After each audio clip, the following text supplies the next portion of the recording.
My name is Clifford Cohen, and I am not a physicist. In saying this, I am certain that 90% of physicists will have no interest in listening to this video. For the small number of people who remain curious to hear my ideas, whether they be physicists or not, I want to thank you in advance for listening. I've decided to make this video because I believe my ideas have merit, and because I want to share them with the world. What becomes of the theory I have conceived is anybody's guess, but my hope is that the concepts presented will result in benefit to mankind as a whole, equitably and soon. In this video, I will provide a conceptual understanding of time, matter, and space based on a new theory of the fundamental mechanisms of the physical world that I call stasis theory. I arrived at this theory by applying abductive reasoning to what I perceived as seeming contradictions in the behavior of the physical world, and by asking why we experience the physical world in the way we do. I believe my theory reconciles many open questions that have not had satisfactory answers to date. In this video, I will essentially be reading from a paper I wrote in 2019, which was the culmination of conceptual work I engaged in from approximately 2004 through 2019. I am providing a link to my paper, a Microsoft Word document, in the comments section. Before I begin, I will make the following comments. Give proper attribution for any discovery based on this theory. This theory is my theory. I conceived of it and developed it to the state it is in now. I consider my theory to be unique and original, and I came to my theory and conjectures independently and have not seen such a theory stated elsewhere. Where I believe my theory relates to concepts or theories already extant, I have stated so in my paper, and I'll state so, of course, in this recording.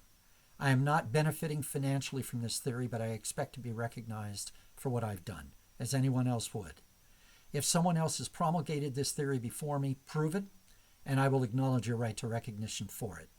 Please note that you will be given recognition commensurate with what you have done. For instance, if you stated something but did not have a theoretical framework to back it up, you will be given credit for having stated it, whether as a hunch or for whatever reasons you had in doing so. However, if I stated the same thing, but supported my statement with a theoretical framework, whether or not it is subsequently proven to be correct, then I will still expect to be recognized for this. This theory, and all discoveries based upon it, should be considered as derivations of my intellectual property. As such, I hereby give to anyone who pursues work based on this theory an unfettered right to do so without having to obtain permission from me, according to the following conditions related to any direct or derivative discovery that is made as a result. Details of the discovery, process, or product, how, where, what, when, and why it was obtained, must be shared worldwide in public forums with all of humanity, just as I am doing now. Such sharing must be done immediately, preferably through a central clearinghouse database accessible to all. In doing this, the discoverers must give the same unfettered rights to all human beings to exploit the discovery in any moral and legal way they see fit, without any expectation or obligation of compensation in any form to the discoverer or discoverers. This applies to benefit derived from the idea or concept, any process of creation, or from any product resulting from such ideas. In short, I share my discovery with you per the conditions above, and you do the same with everyone else. If you do not, you will be considered to be infringing on my intellectual property. Notwithstanding all of the above, proper attribution must be given when using the discoveries of others. Please remember that these discoveries may largely eliminate all want, poverty, and conflict over resources for every human being. As such, previous incentives to hoard and exploit intellectual property for personal gain may not be applicable as they once were, given that the goals of such incentives may soon be the prevailing state of all humanity, merely as an artifact of the benefit derived from the discoveries. We should then find different ways of valuing exploration and discovery, so that as a species we can progress towards an as yet unimagined and better future. Those who disregard these conditions will find themselves the victims of others who will do to them what they have done to others. If my ideas are correct, a natural implication of this will be that to ignore their relevance will incur risk, as immense power may ultimately be wielded by those who have been able to harness this new understanding. Given human nature, many such actors may seek to enslave others with it. Therefore, I implore all nations and individuals to discuss the concepts and perform experiments as described in the paper, and to abide by the principles I've just laid out when discoveries are made. Only through cooperation will mankind survive whole and progress not stagnate. Antecedents and interactions of time, matter, and space. Time, matter, and space are universally understood to be functional primitives of the physical universe. All things that exist have substance, density, take up space, dimension, and persist through time, duration. And therefore, it is intuitive to suggest that all physical phenomena can be characterized by the interplay of these foundational physical qualities. Time, space, and matter have both quantitative and qualitative aspects, and they interact to define the physical world. Man has an intuitive and practical experience of time, matter, and space, which I refer to as characteristics below. However, the essential natures and antecedents of these characteristics is less well understood. Theories abound for what processes create the characteristics, and for why each characteristic exhibits the particular qualities it exhibits. For instance, why time is subject to time dilation, why quantum particles exhibit the phenomenon of spin, why space appears to be endless and unbounded. This paper will provide a unique perspective on what time, space, and matter are, what singular dynamic creates all three, and how the characteristics interrelate, both logically and practically, to create the physical phenomena that we witness. First, let's examine the intrinsic contradictions of our conceptions of time, space, and matter as a prelude to positing an explanation that reconciles such contradictions. Consider three questions. Why does matter, the paradigm of substance and tangible reality, concreteness, logically consist of nothingness? Space is conceived as a waiting emptiness within which matter resides, i.e., the meaning and reality of space is dependent upon the presence of matter that persistently inhabits it. But if this is so, can matter exist if the potential capacity of space is not tangibly present at all times to accommodate it? Time is conceived as an eternal progression of present states through which matter and space persist, i.e., the meaning and reality of time is dependent upon the presence of matter or space that exists through it. But if this is so, can matter or space exist if the potential capacity of time is not tangibly present at all times to accommodate such persistence? In short, the above questions ask why that which seems to be substantial, i.e., matter, appears to be essentially insubstantial, and why those things which seem to be insubstantial, i.e., space and time, appear to be essentially substantial, albeit in different ways. These questions are referred to below as the essential paradox. The above assertions regarding time, space, and matter are demonstrated through the following thought experiments. Matter. If one imagines splitting an object into halves and then splitting the resulting pieces into halves ad infinitum, the ultimate trend will be to produce an infinity of pieces, each of infinitesimally small mass. The logical and practical extension of such operations is to conjecture that mass is derived ultimately from nothingness. This is considered impossible in our physical world, unless one holds the belief that something can be created from nothing, that particles can materialize out of thin air or from some type of alternative state, and then self-annihilate into thin air, back into some type of alternative state. Without such a belief, a contradiction exists. In conjecture 1, which I will address shortly, I will suggest that no such illogical belief is necessary to explain and resolve the above seeming contradiction. Space. A wooden block sitting on a table is said to take up the space represented by the block's dimensions. If one removes the block from the table to another location, which or both of the following has or have occurred? The block was moved through an infinity of independent spaces of the same dimensions to an ultimate new space in its final location. Or, the space associated with the block, i.e. the block's space, moved with the block to its final location. In considering the above question, it is natural to gravitate towards the former explanation, that being that the block was moved through an infinity of independent spaces of the same dimensions to an ultimate new space in its final location. As one can imagine, the persistence of the block's dimensions in the location where the block previously stood. However, is imagining dimensions the same as imagining space? Returning to the block, is it true to say that the space taken up by the block is exactly equal in its dimensions to the dimensions of the block? The answer is yes. Is it possible for an arbitrary section of the block to not be accompanied by a corresponding space that is exactly equal in its dimensions to the dimensions of the section? The answer is no. If the intrinsic nature of an object is true in one context, and the intrinsic nature of that object is true in another context, is it possible that any attribute that defines such nature can continue to exist in the original context once the object has transitioned to the second context? The answer is no. The reasoning for this is as follows. Something cannot be exactly true in two contexts unless the condition for such correspondence are also duplicated in each context. If they are duplicated, they must be the same entity in each context. If they are the same entity, they can be said to have persisted as an inviolable object between the contexts.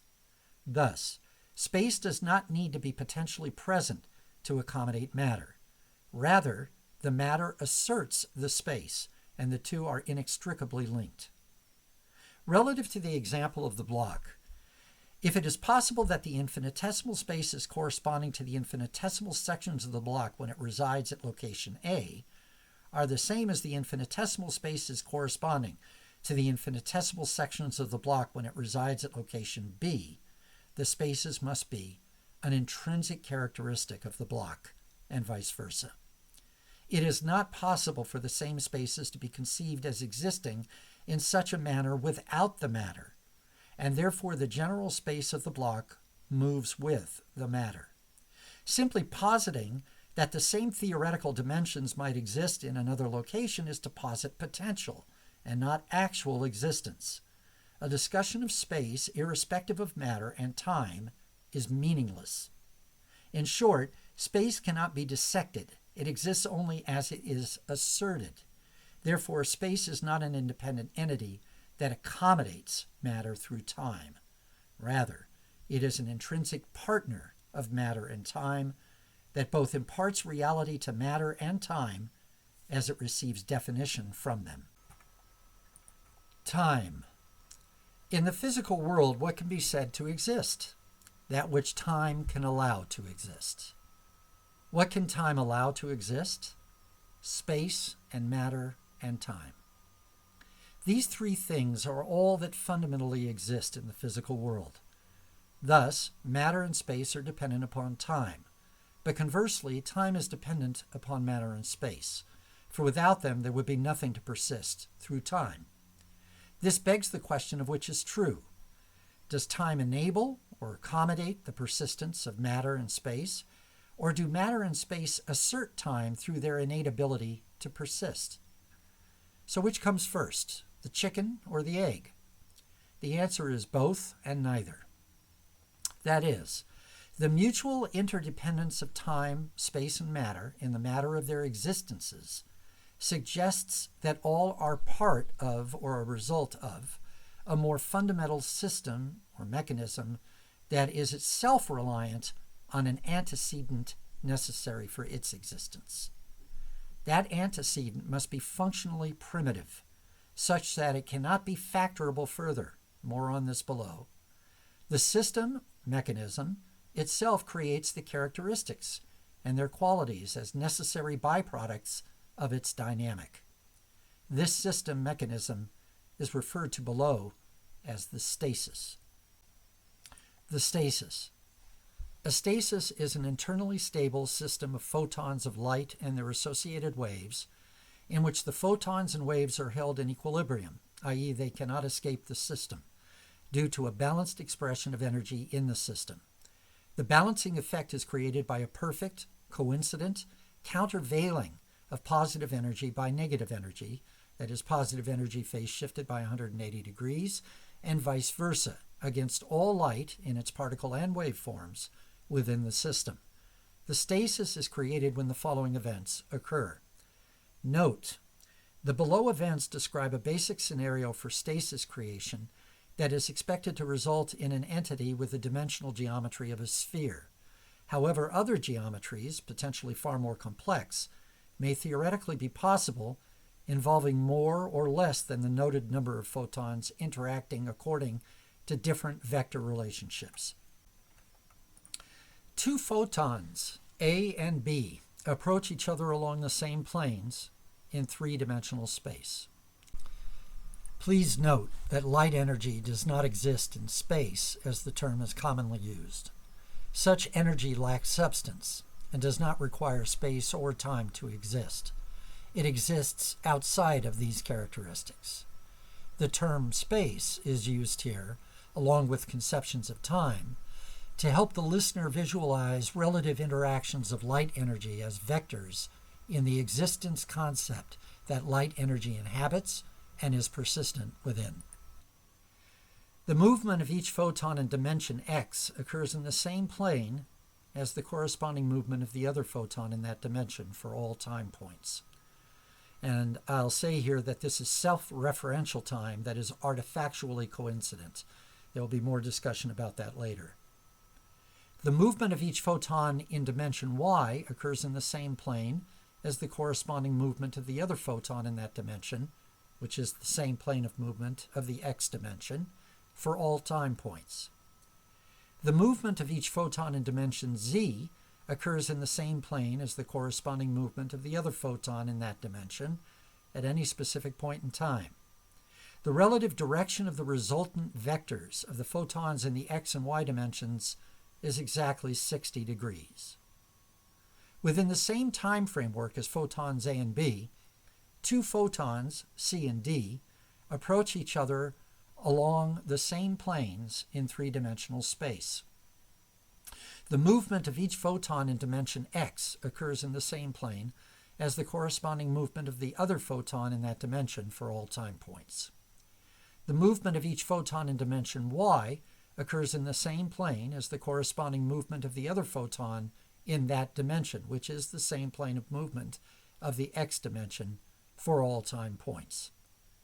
The movement of each photon in dimension z occurs in the same plane as the corresponding movement of the other photon in that dimension at any specific point in time. The relative direction of the resultant vectors of the photons in the x and y dimensions is exactly 60 degrees. The planes of movement in the x and y dimensions are offset by 120 degrees from the corresponding planes for photons A and B. Photons C and D meet at distance q from photons A and B. Within the same time framework as photons A, B, C, and D, two photons E and F approach each other along the same planes in three-dimensional space. The movement of each photon in dimension x occurs in the same plane as the corresponding movement of the other photon in that dimension for all time points. The movement of each photon in dimension y occurs in the same plane as the corresponding movement of the other photon in that dimension, which is the same plane of movement of the x dimension for all time points. The movement of each photon in dimension z occurs in the same plane as the corresponding movement of the other photon in that dimension at any specific point in time. The relative direction of the resultant vectors of the photons in the x and y dimensions is exactly 60 degrees. The planes of movement in the x and y dimensions are offset by 120 degrees from the corresponding planes for photons C and D. Photons E and F meet at distance r from photons A and B and C and D. Distances q and r are equal. All photons meet at the same time. A very rudimentary graphic of this is provided in the paper. The interaction of the 6 photons under the above described scenario create the conditions for the balanced energy system of the stasis. The relative orientations of the component vectors at stasis instantiation create a force dynamic in which the photons and their associated particle and wave energies are propelled relative to each other while remaining in an energy equilibrium. This movement results in the assertion of the boundary of the stasis at all points along the boundary simultaneously per Feynman's sum over histories. At instantiation, the stasis stable structure traps non-structured photonic energy within it. This additional surplus energy is expended during stasis persistence, which I'll describe shortly.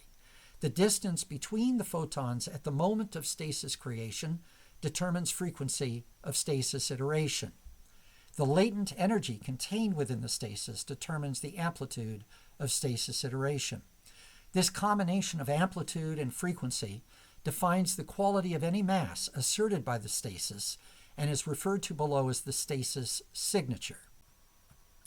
The Big Bang is posited to have produced stases with a random distribution of signatures. However, the signatures were differentiable by their intrinsic stabilities and by the ease with which they coexisted with other signatures to create stasis agglomerations, something that I will cover in greater detail below.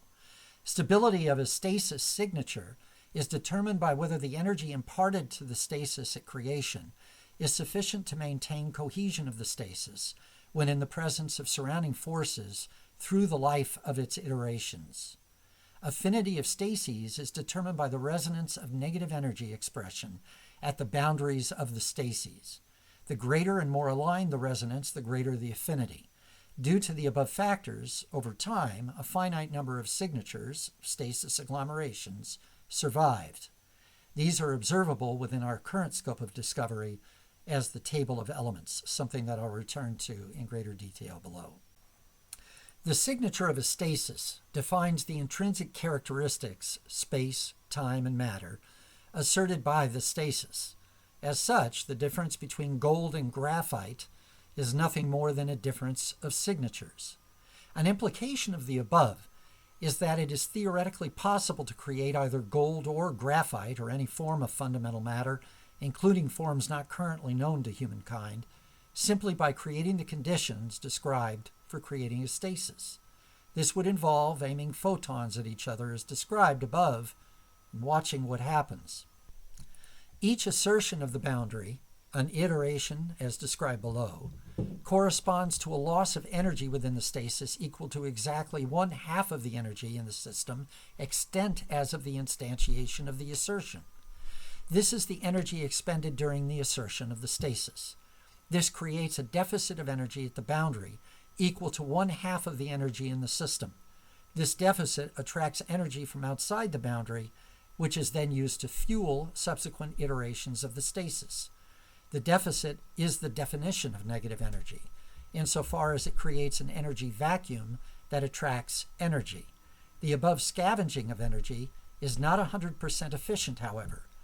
Some energy is lost to the system during the integration of external energy into the stable forces present within the stasis. The efficiency of energy absorption is variable over time. As such, the net energy within the system following an integration of energy is less than was present in the system at the same phase of the previous iteration. This dynamic results in a progressively decreasing amount of negative energy at the boundary of the stasis, which I will refer to below as a deceleration of negative energy. In other words, the amount of negative attraction at the boundary grows less in increasingly smaller amounts.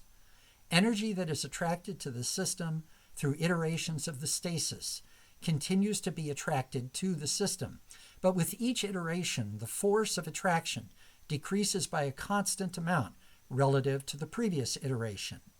This increasingly slower attraction is what is experienced by the source of external energy as gravity. Thus, gravity is the deceleration of negative energy. Now, I am familiar with Einstein's thought experiment, in which he posited that the experience of gravity is that of acceleration. However, I believe, and stasis theory posits, that gravity is, in fact, not the acceleration of positive energy, but the deceleration of negative energy. While these two possibilities might be possible to equate logically, they are not the same in practice, having very different theoretical and functional implications. The experience of gravity is greater near objects of greater mass, because the greater number of stases associated with such mass produce a larger overall cumulative amount of negative energy that attracts cohesive objects outside the mass, although such external cohesive objects also exert a gravitational force on other objects. The reason that one object is not absorbed within a second object is because the negative force of the first object is not great enough to cause a deformation, disintegration, disruption of the internal forces of the second object's constituent stases. However, a stasis will assimilate freely available energy to the extent that such energy is available to it. If such energy is not available, the stasis will iterate using its stored energy until the energy required by such iteration is depleted. When the energy level within the stasis is not sufficient to maintain the energy equilibrium, i.e., light particles and waves are not able to countervail other light particles and waves as described above, the stasis disintegrates and remaining energy is returned to the environment as free energy. And regarding this, a question for future inquiry is, when is the energy sufficiently low for this to happen? Because lesser and lesser amounts of energy are required to fuel each iteration of a stasis, the store of energy within the stasis may be sufficient to maintain stasis integrity for long periods of time. A stasis negative energy profile, which I'll describe below, progresses to an almost imperceptibly low level, almost instantly, when a stasis is created, something I'll also address below. But the aggregate negative energy of an object of mass can be enough to exert influence on another object if the cumulative difference in negative energy between the objects is sufficient to overcome the inertia of each object. This difference is due to the following factors specific to each object. 1. The age of the stases, which determines the number of iterations coincident with decreasing negative energy levels, i.e., the younger an object is, the fewer iterations have occurred, and thus the greater the negative energy it exerts. 2. The difference in mass, which derives from the aggregation of individual stasis masses and determines the cumulative amount of negative energy exerted by the object. And 3. The baseline frequency and amplitude of iteration, which results from the conditions that created each constituent stasis and determines both the initial energy level in the system and the rate at which negative energy diminishes. The above three factors interact to create a negative energy profile for each object that exerts a blended, homogeneous force upon surrounding free energy and lesser negative energy profiles at all points along its boundary. When the negative energy profile of an object is sufficient to trap any surrounding free energy and lesser negative energy profiles, light is unable to escape the object, thus resulting in a black hole dark matter effect in which the object's existence is detectable only through physical contact or surmisable through the visual perception of a gap in the pattern persistence of objects behind the dark object. The above is true for objects that exist in synchrony with each other, i.e. they exist in the same phase, which I will describe in greater detail below. If objects are not in synchrony, the objects will exist for each other via perception or physical influence only to the extent that their respective phases overlap. This constitutes a different understanding of dark matter as experienced by one object relative to the other. If a stasis with a negative energy profile of A exerts greater force than a stasis with a negative energy profile of B, the two stases will attract each other with a force equal to the combined forces exerted by the negative energy profiles of A and B. This creates an agglomerated stasis, referred to below as an unequal complex superstasis converging, a form of superstasis, which I'll describe below. However, this type of complex stasis is relatively short-lived. The stasis of greater negative energy profile will absorb the energy inherent in the stasis of lesser negative energy profile through a process of integrity disruption of B by A. Note that in this scenario, complexity is lost, whereas the aggregate energy level is retained, conservation of energy.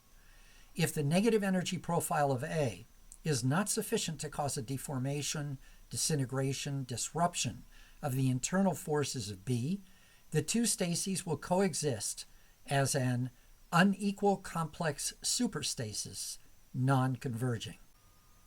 If a stasis with a negative energy profile of C exerts the same force as a stasis with a negative energy profile of D, the two stases will attract each other with a force equal to the combined forces exerted by the negative energy profiles of C and D.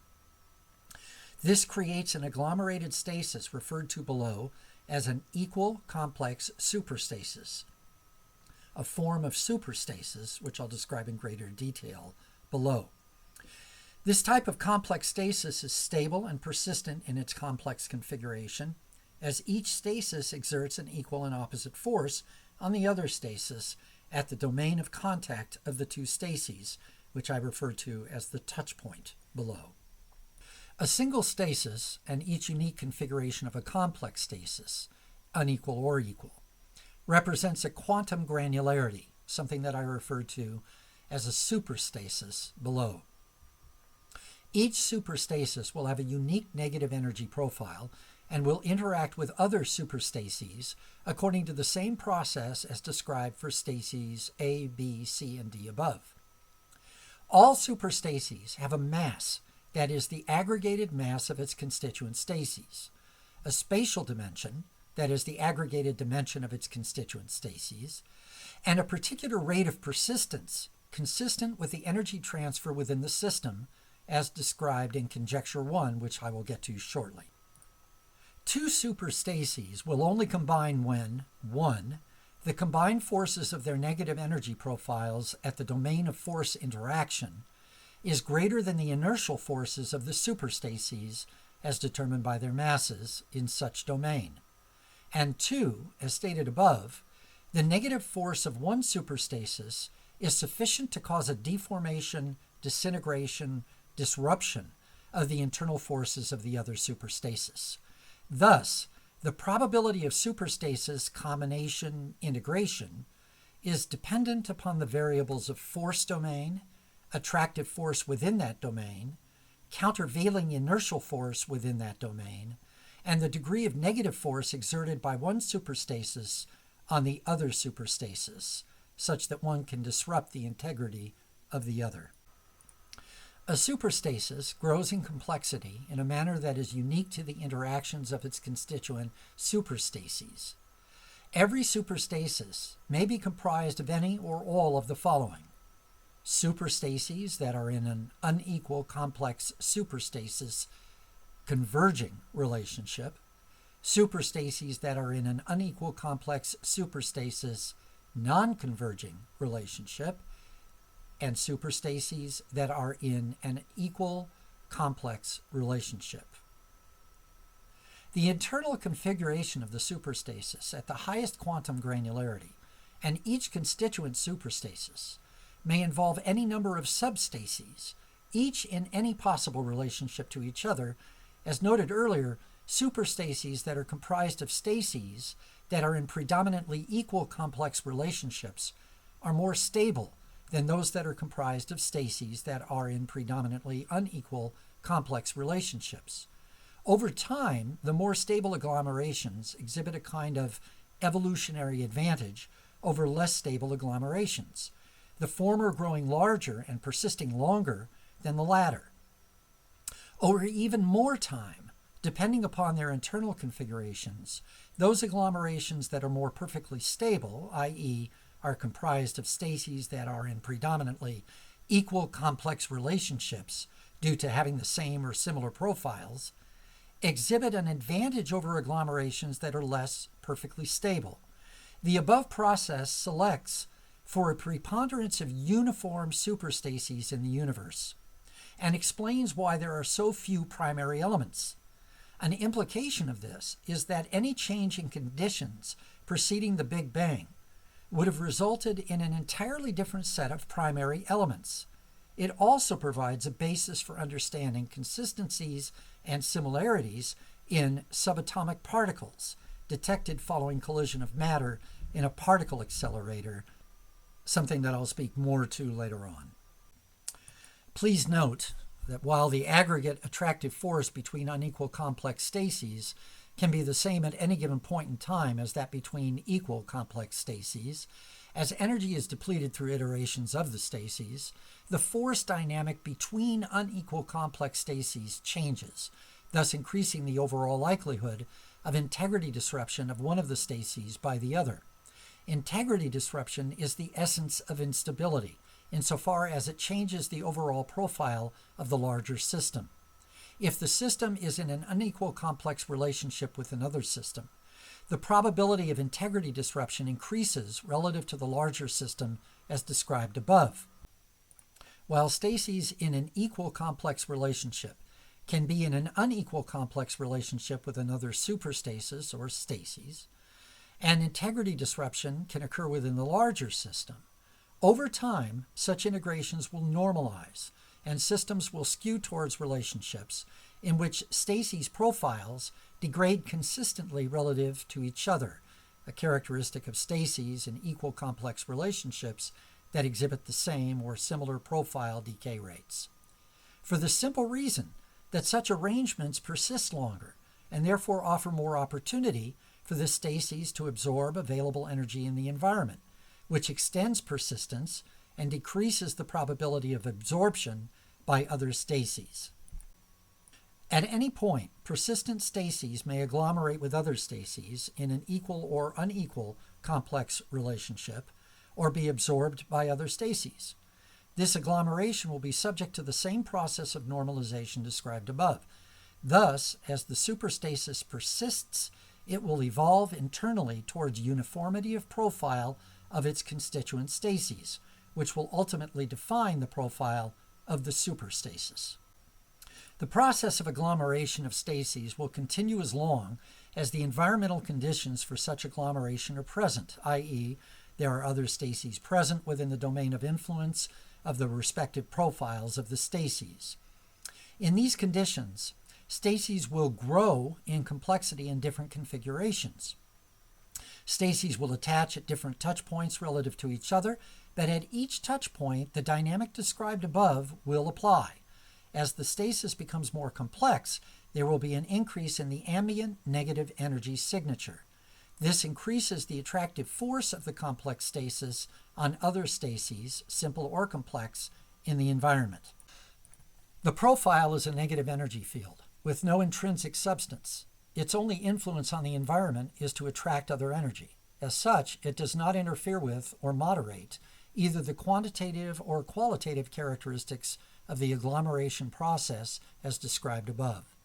The field produces no ambient profile or increased force of its own to act upon stases attracted into the system. Superstases will develop in complexity until the conditions for growth are no longer present.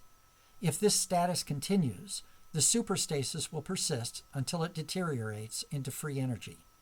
As such, it is posited that although a plethora of superstases of varying profiles and complexities have existed, the increasing isolation of superstases within the expanding light cone has resulted in the survival of a very small number of remaining, relatively highly stable, superstases. And please note, the prevalence of certain signatures, such as that associated with carbon in the environment, may potentially be ascribed to the statistical probability that some superstases may have grown to particularly large size and or formed in greater number than other superstases. Of stases that have survived, deterioration into free energy is inevitable as the above process continues. Because such energy is not intrinsically physical in the common understanding of the concept, i.e., it does not have density, duration, or dimension, it is not subject to degradation or modification and is the only thing that will ultimately exist through an entire iteration of the expansion and renascence of the universe. Manually disrupting a superstasis by applying targeted external force will result in the instantiation of a collection of superstases, stases, and liberated free energy. And as a footnote to this, on a localized basis, new stases, or novel agglomerations of stases, can be created through redistributions of energy affected by either natural processes or through human agency. However, such redistributions do not create an aggregate addition to the existing inventory of light in the universe and can only practically be applied to light energy, whatever its form, fundamental or complex, within one's scope of control. The definition of objects within the collection, that is the collection of superstases, stases, and liberated free energy, will be determined by the energy relationships between constituent elements of the original object at the moment of application of force.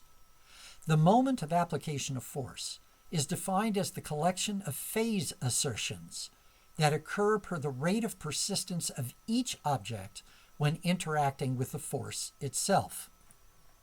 The force, although reliant on mass, is itself equivalent to surrounding free energy and does not have a time, matter, or spatial dimension. As noted earlier, the stasis asserts time, space, and matter. It is beyond time, and as such, the time dimension of an interaction between pure energy and a stasis is characterizable only in terms of the phase assertions of the stasis that occur during the interaction. There is no unified time context within which an interaction of energy with stases occurs. Each stasis experiences the interaction as an independent event. This does not preclude the reality of a generalized, ambient time context, based in a psychologically imperceptible range of independent rates of persistence. When two objects exist in proximity to a common and dominant gravitational force, each object will persist at virtually the same rate, thus leading to the misperception by each object, if each object is sentient, that another object shares the same rate of persistence. However, at the stasis level, there is no unified time. Similarly, the time, space, and matter characteristics of a stasis do not interact or have interaction dynamics with the time, space, and matter characteristics of another stasis. Time does not meet time, space does not invade space, and matter does not collide with matter. Rather, evolution of these characteristics for each stasis occurs through the mediation of energy transference between the stases as described above.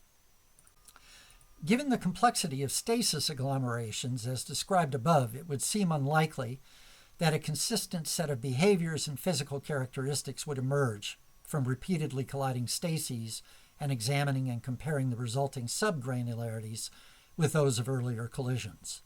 This process constitutes a primary means of inquiry to understand the nature of quanta and has led to an almost universal belief that a finite hierarchy of quanta exists which underlies all complex matter. Where similarities are detected, the common object is dubbed the nth quark and is duly canonized in the standard model of physics. However, before we build a super collider around the Earth to find the next quark, I would like to suggest an alternative approach framework for interpreting consistency between post-collision subgranularities, understanding the relative utilities of fracturing superstases versus building them, something that I'll talk about shortly, and exploiting complex stases for the betterment of humankind. What is perceived as consistency between what are referred to as subatomic particles is an artifact of the selection of uniform configurations in superstases. This point is best illustrated through a thought experiment. Imagine a perfectly level billiard table that exists in a perfect vacuum in a uniform field of gravity. All surfaces of the table are frictionless. A full rack of billiard balls perfectly spherical, and equally uniform in all physical characteristics, is placed in an exact spot, the traditional spot, on the table. A cue ball, having the same physical characteristics as the other billiard balls on the table, is placed in an exact spot at the opposite end of the table. A uniform force is applied to the cue ball from an exact locus of origin, sufficient to cause the cue ball to collide with the billiard ball at the front of the triangular rack. And all of this, of course, is such a lot of verbiage to describe the opening shot of a game of billiards. Imagine that the above event occurs with a second billiard table and billiard balls that have physical characteristics that are close, but not exactly the same as the first billiard table and billiard balls. In each case, the behavior of the balls will be similar, but will not be the same. Such behavior will reflect how objects of similar mass respond to comparable transferences of energy, but will not reveal the intrinsic characteristics of the objects. The objects themselves are unique, having distinct internal structures. Thus, searching for universally identical quanta having exactly the same qualities is a futile endeavor, insofar as such inquiry can only result in the identification and misinterpretation of an effect of an underlying unified process. Such process expressed in an ever-changing and virtually limitless array of objects having singular qualities.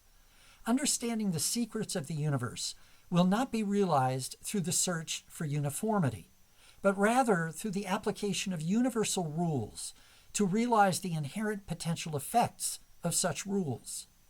Based on this orientation towards discovery, a more productive approach to understanding the nature of time, space, and matter will require a shifting of emphasis from deconstructing complex stases to determining the most efficient ways of creating them. It is posited that implementing the mechanism as described in this paper to create the stasis may prove a viable means of establishing the proper conditions for stasis generation and may be possible to achieve with current knowledge and tools. An artifact of boundary assertion within the stasis is the creation of the dimensional space of the universe. The initial existence of the requisite space, time, and matter to facilitate the original stasis initiations was the superstasis, extant immediately prior to the Big Bang. This superstasis was then factored into smaller stases during the process of the Big Bang, as described below. The superstasis exerted the initial definition of matter, space, and time that enabled subsequent stasis creation to occur. Thus, the spatial dimensions of the universe were progressively created as stases were created during the Big Bang process and forced outward. The limits of the physical universe, dimensional, duration of existence, and physical density, are continually asserted as long as there is sufficient energy in the stases to maintain their coherence and residual kinetic energy imparted from the Big Bang to enable such assertion. When these are expended, the conditions for a reassertion of the physical universe will occur per the process described below. Per the above hypothesis, no stasis can ever receive or incorporate the energy necessary to sustain its existence indefinitely. This is because a stasis cannot, 1, absorb more energy than its negative energy profile requires at a given moment of its existence.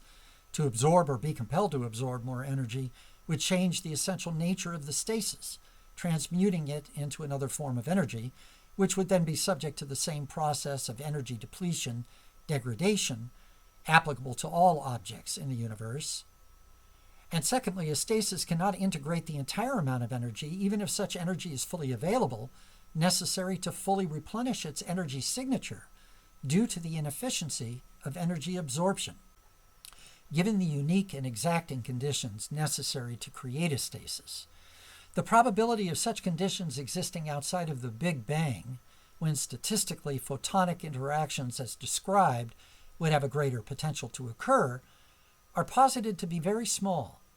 This suggests that virtually all stases currently in existence were created during the Big Bang.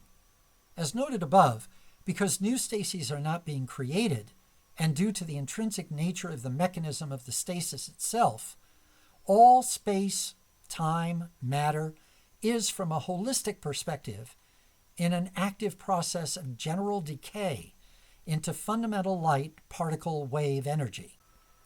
When a stasis disintegrates, the space formerly asserted by the stasis ceases to exist.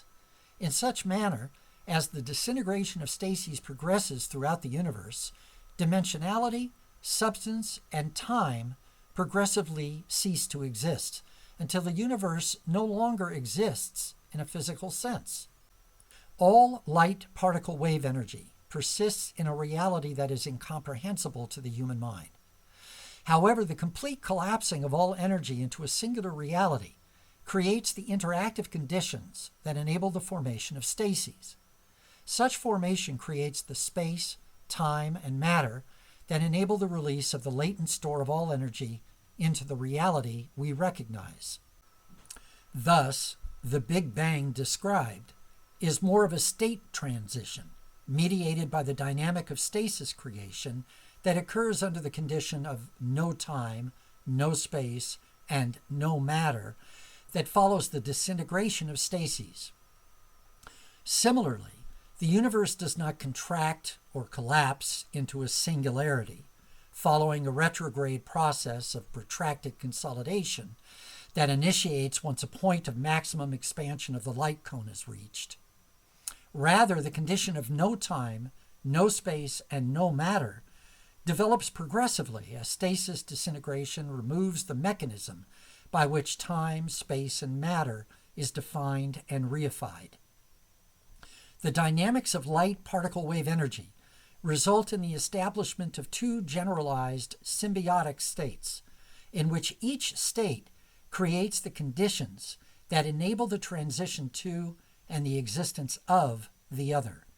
From the perspective of the human being, the experience of our physical universe is a miraculous gift that is temporal in nature, but is grounded in a timeless process. The stasis and creation of the characteristics. There are two paradigms. The first is the physical paradigm of how the light in the stasis creates the characteristics, time, space, matter.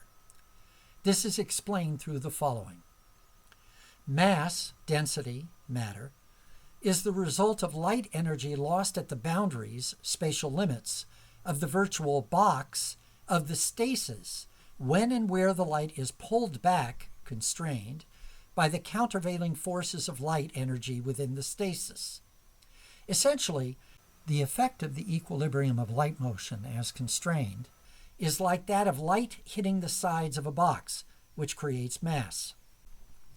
Dimension, space, is the result of the assertion of spatial limits by the constrained movement of light energy within the stasis, virtual box. Such dimension is coincident with the domain of the mass above.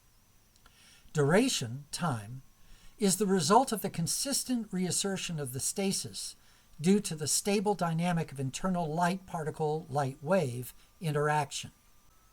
The second paradigm describes the qualitative nature of how the above characteristics interact. Once a stasis is started, space, time, and matter are created according to a progression of evolving states, referred to as iterations. Each iteration represents a new moment of time, a new instance of mass, a new assertion of space. Each iteration is qualitatively different from the last, insofar as it reflects, carries with it, the information of earlier iterations. In other words, the interactions in each iteration are definable in terms of mutual relationships of increasing complexity, and I'll provide a description of this below. The definition of each characteristic at each iteration is determined as follows. Space reflects matter and time. The matter it reflects space and time. The time it reflects space and matter. Each characteristic reflects, and is self-reflected, an infinitesimal number of times, much as three mirrors will reflect each other if placed at the vertices of an equilateral triangle and oriented towards the center of the triangle. Such reflection is infinitesimally recursive, elaborating against itself, as described in the table that I provide in my paper on page 13. In the table, space is represented by A, time is represented by B, and matter is represented by C. The listener, reader, can consult the table to see the definitions of space, time, and matter through the iterations. Please note, iterations are not differentiated by increments of any characteristic. An iteration simply provides a definition for each characteristic when a new instance of the characteristic is asserted by the stasis. In actuality, given that new instances of the characteristics are realized at the absolute minimum state differential, a mature evolution of the stasis is realized almost instantly upon instantiation of the stasis. Because each iteration is different, there is change of the stasis, and this is what defines the quality of time. We don't exist through time. A packet of time is not intrinsically connected from a physical perspective to another packet of time, but rather we simply experience each moment of created time as it occurs. Because each iteration reflects previous moments, we infer relationality and causation and conceive of a time continuum. What is key to understand is that time development is not dependent upon events happening one after the other on an objective, pre-existing template of future-directed time progression, but rather upon the evolution of state information, irrespective of any other factor. Any created time, as defined by its unique state information, is inherent within the DNA of other created time, existing independently as would a phrase within a book. What connection exists between time is forensic in nature, insofar as it is possible to interrogate time information, to deduce or posit other time information based upon the pattern of recursion as discussed above. In short, all that can be said about one packet of created time relative to another packet of created time is that they are qualitatively different. One packet will be more, the same, or less complex than another. Not that one packet happens after or before the other. This has vast implications for our understanding of past, present, and future. The human conception of tense is intrinsically bound with the conception of the events that occur within time. Because such events cannot be exactly reproduced or visited within the original context, we maintain that what is past is past. This is indeed true relative to events, but not accurate relative to the underlying time in which the events occurred. Although the subject of time is discussed above, the same principles apply to matter and space. Everything in the universe both exists and does not exist. The component of non-existence is comprised of the gaps in time between reassertions of existence as described above. Non-existence exists as a concept and therefore is as real as anything else. An apple sits on the table. An apple does not sit on the table. What makes the non-existence of the apple meaningful is that an apple could have been on the table. What makes the existence of the apple meaningful is that an apple could not have been on the table. Existence and non-existence are not mutually exclusive or the opposites of each other. They are the same thing. Existence and non-existence are each required for the other to exist. Something cannot exist if it isn't able to not exist. The quality of non-physical reality will be expressed as a basic form of physical reality. The functional primitive of non-existence will be the functional primitive of existence, which is light, as light is the only form of existence that is exactly equal to the totality of nothingness. Nothingness is dynamic, interacting with itself, in the same way that light is dynamic, interacting with itself. The world that we perceive as tangible is merely the world that we are aligned with from a phase perspective. Other worlds exist, but we cannot see them because they exist in a different phase perspective. Their effects are nevertheless felt in our phase perspective. Regardless of this, All worlds derive from the same duality of existence, non-existence. Thus, if you phase shift perspective of anything, it will not exist until you phase shift back and consider the object in its original persistence. Nothing about the object itself has changed in this process. You will feel nothing if you try to touch the object, but that is just because you are interacting with the object's non-existence. The above dynamic explains the phenomenon of spin. Stases sharing the same physical characteristics combine to create observable matter at all quantum levels. When individual stases combine, they exhibit an aggregate manifestation of energy movement within the superstasis, which presents as repeatable quantum phenomena at the boundary of the superstasis.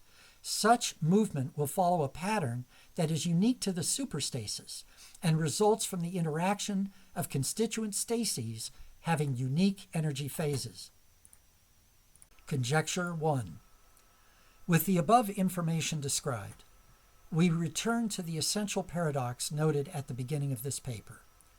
To resolve the essential paradox, it is necessary to view each characteristic as being definable in terms of the other two characteristics. In this way, the intrinsically ephemeral nature of matter can be explained through its definition in terms of characteristics that are less tangible in nature. Similarly, the intrinsically substantive natures of space and time can be explained through their definitions that include the tangibility of matter. Space is defined through a relationship between matter and time. Time is defined through a relationship between matter and space. Matter is defined through a relationship between time and space. Thus, space diminishes as the persistence of matter diminishes, and vice versa. Matter diminishes as the persistence of space diminishes, and vice versa. The quality of time diminishes as matter-space diminishes, and vice versa. In the case of time, matter-space is defined as the mass and associated asserted space of the stases within a system. The magnitude of these elements relative to a single stasis is determined by the amount of energy that exists within each stasis, and thus is potentially transferred between the stasis and other stases. The less energy, the less change occurs within the stases, and the less transference of energy occurs between the stases, and therefore the less ambient, not cumulative, change occurs within the larger system. Time is thus viewed as being synonymous with change. Time has two features: a qualitative feature that describes the way time happens, and a quantitative feature that describes the duration of persistence. The less matter space, the less all things that are derivatives of such matter space, which includes the known physical universe, persist. Persistence is defined as the rate at which any object processes changes in energy, either internally or with other objects. This fact explains time dilation. Although an object, referred to below as a primary object, may have great mass and associated gravity, see below as well, due to the amount of discrete packets of mass associated with the stases that comprise it. Other objects exist more slowly in proximity to the primary object than they would if they were at greater remove from the primary object. This is due to two factors. First, the objects closer to the primary object are more immediately and profoundly subject to the ambient rate of change of the primary object, insofar as they are more compelled to exchange energy at the rate of the ambient change.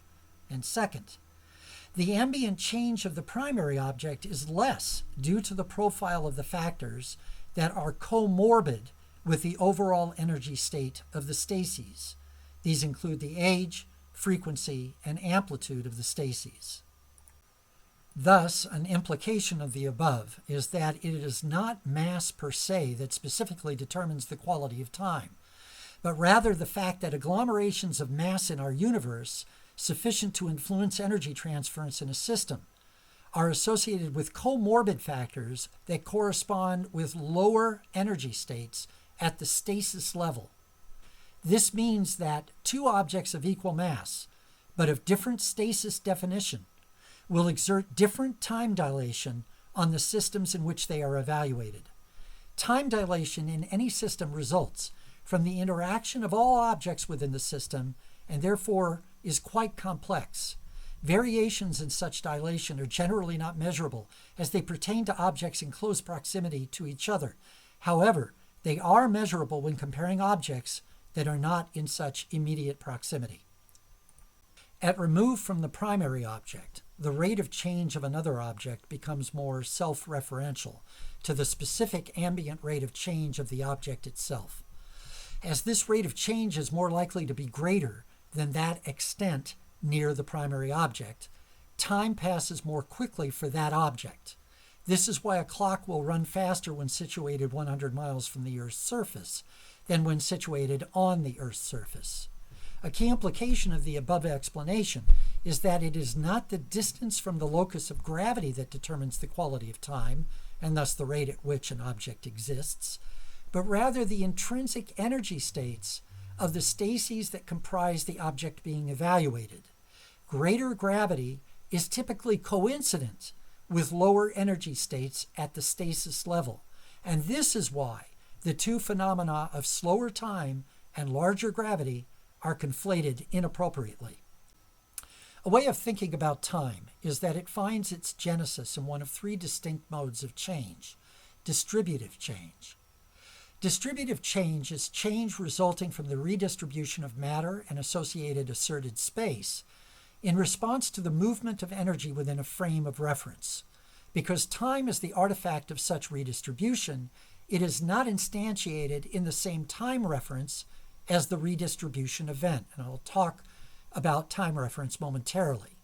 As a footnote to this, the dependence of each characteristic on the other two for its instantiation is a primary reason for positing the existence of a non-existent time phase state for each characteristic.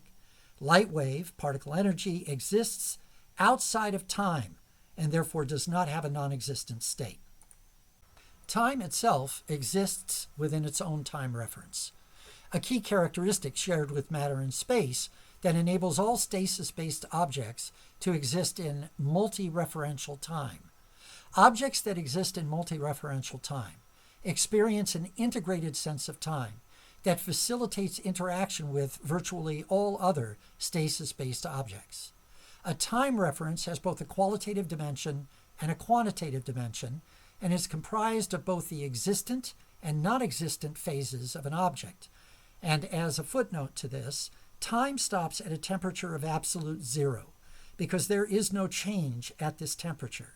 For absolute zero to obtain, all energy must be removed universally, but it is not possible to negate the existence of light wave particle energy. Multi-phased time derives from the following rules. Matter cannot exist in the time reference of either space or time. Space cannot exist in the time reference of either matter or time. Time cannot exist in the time reference of either space or matter. Thus, the time references of matter, space, and time never overlap with regard to either the qualitative, quantitative, or time phase components of time. During the existence phases of space and time, matter is in its non-existent phase. During the existence phases of matter and time, space is in its non-existent phase. During the existence phases of space and matter, time is in its non-existent phase. The above suggests that space, time, and matter each exist in two phases of a triphase time structure, and do not exist in one phase of the triphase structure. Only in this way can the above rules be said to be true. The order of operations is established when the stasis is created. Distributive change is the only form of change that does not rely on time to be mediated. And for that, we'll need to see a description of substantive change and form change, which I'll discuss in a minute. Distributive change occurs when time is in its non-existent phase. The time references of matter, space, and time are never in a state of non-flux. The qualitative and quantitative dimensions of each are in a perpetual state of redefinition due to the evolving nature of energy dynamics within the system.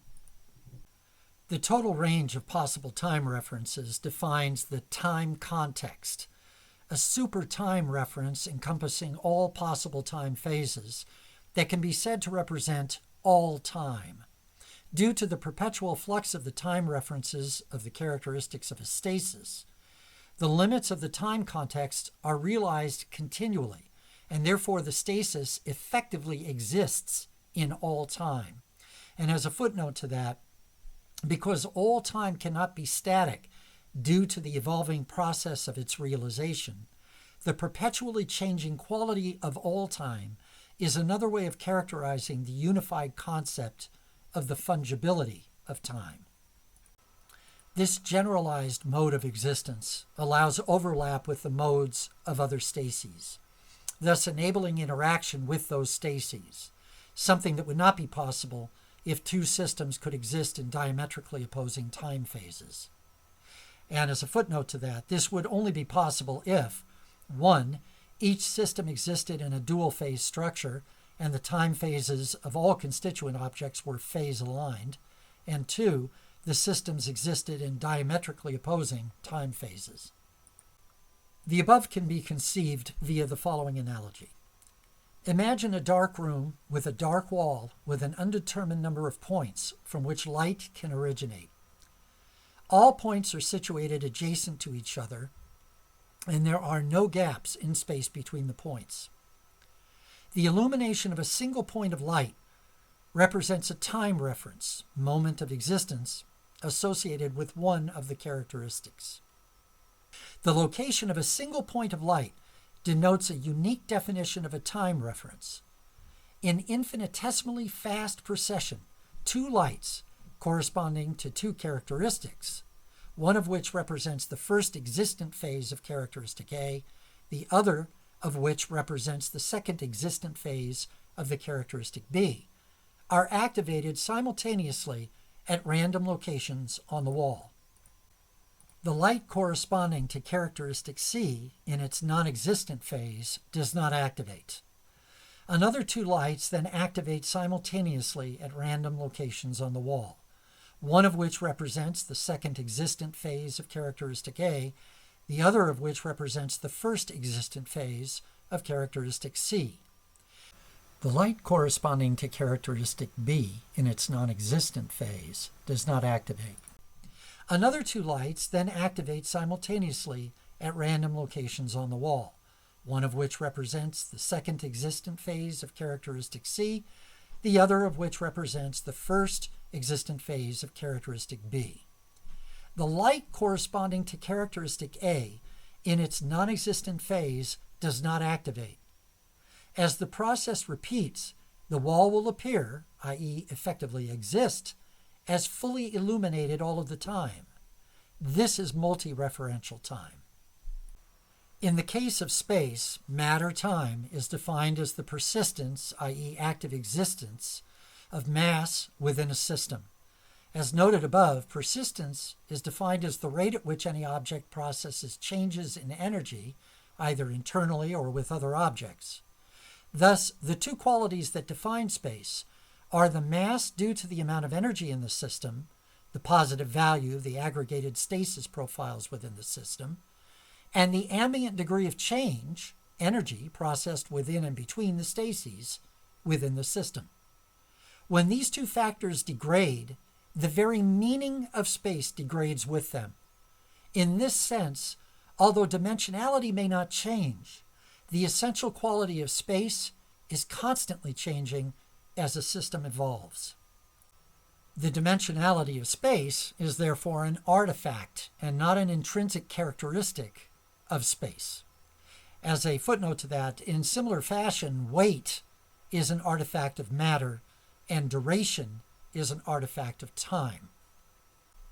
With this understanding, it becomes possible to address questions of dimensionality For instance, including the question of whether more than three physical spatial dimensions exist through the prism of the elements that define space. And I'll address two footnotes related to this. It is not meaningful to consider dimensionality outside of the context of physical dimensionality, for instance, as occurs when time is considered as an adjunct to spatial dimension. To do so confuses the understanding of what a dimension is. A dimension can be defined as the context within which the stasis and its characteristics of time, matter, and space exist. When a stasis is created, time, space, and matter are instantly reified per the process described in this paper. They are reified as an integrated whole. No component of the whole can be viewed in isolation to or as independent of the other components. The seeming dimensionality of physical space is an artifact of the above process of reification, a potential possibility that enables the persistent expression of energy forms. Points along the spatial boundaries of such forms can be characterized within a three-dimensional matrix framework consisting of height, length, and width, x, y, and z axes, but such framework is an imposed perspective of the human mind, a utilitarian recognition of the minimum viable dimensions required to enable dynamic objects in a system, such as human beings, to interact safely and effectively with and manipulate other objects in the system. However, the limits of spatial dimensions are governed not by such imposed constraints, but upon the limits of the forms of energy expression. A discussion of the antecedents and characteristics of energy expression is beyond the scope of this paper. However, an inquiry based on the above premise will give meaningful direction to such a discussion. Please note, when time, space, and matter are reified through the creation of a stasis, the resulting system becomes a vessel for the introduction of external energy, for instance in the form of stases. The system domain is initially limited to the domain of the created stasis, but as additional agglomerations occur, originally with the initial stasis and subsequently with a progressive superstasis created, the domain of the system grows accordingly. This process can occur very quickly when external energy is readily available. The effect of such domain growth is what we experience as equalization of pressure. Thus, nature does not abhor a vacuum. Rather, the force that attends such equalization is the physical manifestation of a rapidly expanding domain that is progressively integrating energy through the normal mechanism of stasis agglomeration. This mechanism has implications for enabling travel through the universe. Travel can theoretically be effected through the successive elimination of stases and free light energy in a domain immediately in front of an interplanetary vessel, which would be creating a spatial vacuum, followed by the introduction of such energy. When light energy in all forms is removed, a status of no time, no matter, no space obtains. If energy is introduced into, i.e. stases are instantiated in, such a domain from a given locus, the resulting domain expansion will pull the vessel forward at near light speed. The force of the attraction forward will depend upon the rate and scope of energy clearance and the rate and scope of energy repopulation in relation to that of energy clearance. A greater expenditure of energy would be required to increase any of these parameters. Achieving speeds exceeding the speed of light is theoretically possible if the above process is compounded through instantiation of a process within the context of an enclosing process to create a spatial vacuum within a spatial vacuum, thus increasing the aggregate negative force exerted by the proximal spatial vacuum. This technique can be repeated within each subprocess that is instantiated to an extent limited only by the available energy.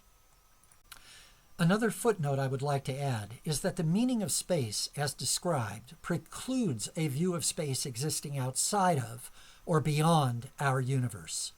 By the definition of space presented here, Space cannot exist outside the light cone.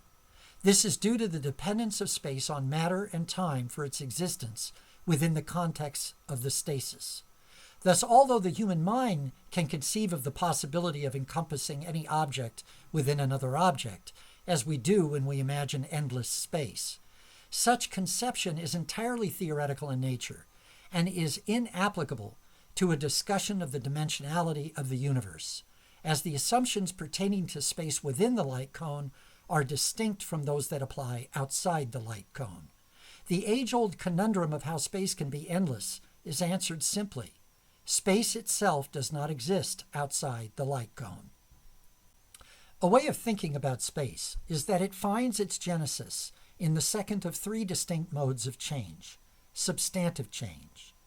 Substantive change is change resulting from variations in the amount of energy and resultant mass in a system due to the introduction, loss of energy that occurs within a frame of reference. Because space is the artifact of such variation, it is not instantiated in the same time reference as the introduction, loss event. See above for a description of time reference dynamics. In the case of matter, space-time is defined as the persistence, i.e., active existence, of space within a system. Thus, the two qualities that define matter are the form of energy expression in a system due to the evolving configuration of and relationships between instantiated objects in the system and the ambient degree of change of such expression within the system. When these two factors degrade, the very meaning of matter degrades with them. In this sense, although mass may not change, the essential quality of matter is constantly changing as a system evolves. The mass of matter is therefore an artifact and not an intrinsic characteristic of matter. With this understanding, it becomes possible to address questions pertaining to density, such as including the question of why all objects, when factored into smaller and smaller constituent parts, ultimately factor to nothingness, through the prism of the elements that define matter. And as a footnote to this, such factoring does, in fact, reduce an object of mass to nothingness, a phenomenon that occurs when the factoring reduces the object to a pure energy state, which is formless, having no mass. A way of thinking about matter is that it finds its genesis in the third of three distinct modes of change: form change. As noted above, form change is change resulting from variations in the form of energy expression in a system due to the evolving configuration of and relationships between instantiated objects within a frame of reference. Because matter is the artifact of such variation, it is not instantiated in the same time reference as the reconfiguration event. See above for a discussion of time reference dynamics.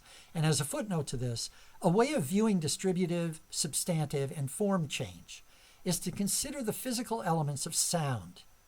Distributive change can be likened to change of frequency of a sound wave. Substantive change can be likened to change of amplitude of the wave. And form change can be likened to changes of the wave form. Conclusion. The theories, hypotheses, and conjectures discussed in this paper provide a cogent and unifying explanation of the mechanisms by which space, time, and matter come into being, are structured, and interact with each other. The paper builds on the above discussion to propose the intrinsic mechanisms that underlie various observable physical phenomena. The assertions made comprise the principles of a new theory, stasis theory. The theory can be used as the basis for new modes of inquiry into the essential characteristics of the foundational elements and processes of our universe. The theory views as a functional primitive the existence of light wave particle energy and ascribes characteristics to such energy that enable the above processes to occur. Implications of the theory include, but are not limited to: 1.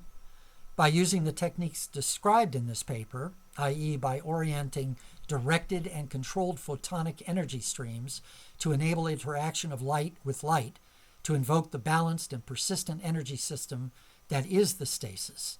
humankind can create a stasis. And a footnote to this is that to create a stasis, multiple energy streams must be calibrated with respect to intensity, directionality, and frequency to establish the conditions of interaction that are required for stasis instantiation. 2.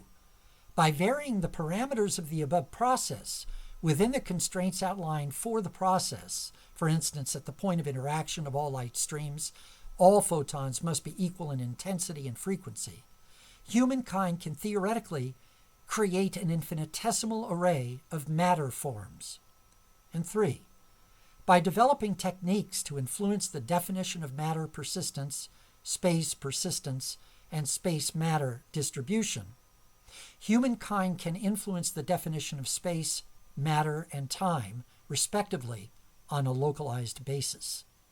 Through such manipulation, humankind can transmute matter, reform space, pertinent to travel in the solar system, and change the ambient existence rate of objects, enabling artificial time dilation, which can be used to speed up or slow down processes.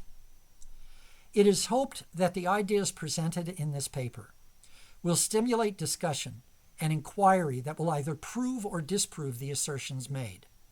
The progress of humankind is not linear, and the challenges that attend discovery and advancement will never be insignificant. These facts should never deter the quest to understand the world that was made for us, or to find ways to use such knowledge to better the human condition. Thank you for listening and reading. Clifford B. Cohen, Seattle, Washington, August 19, 2019.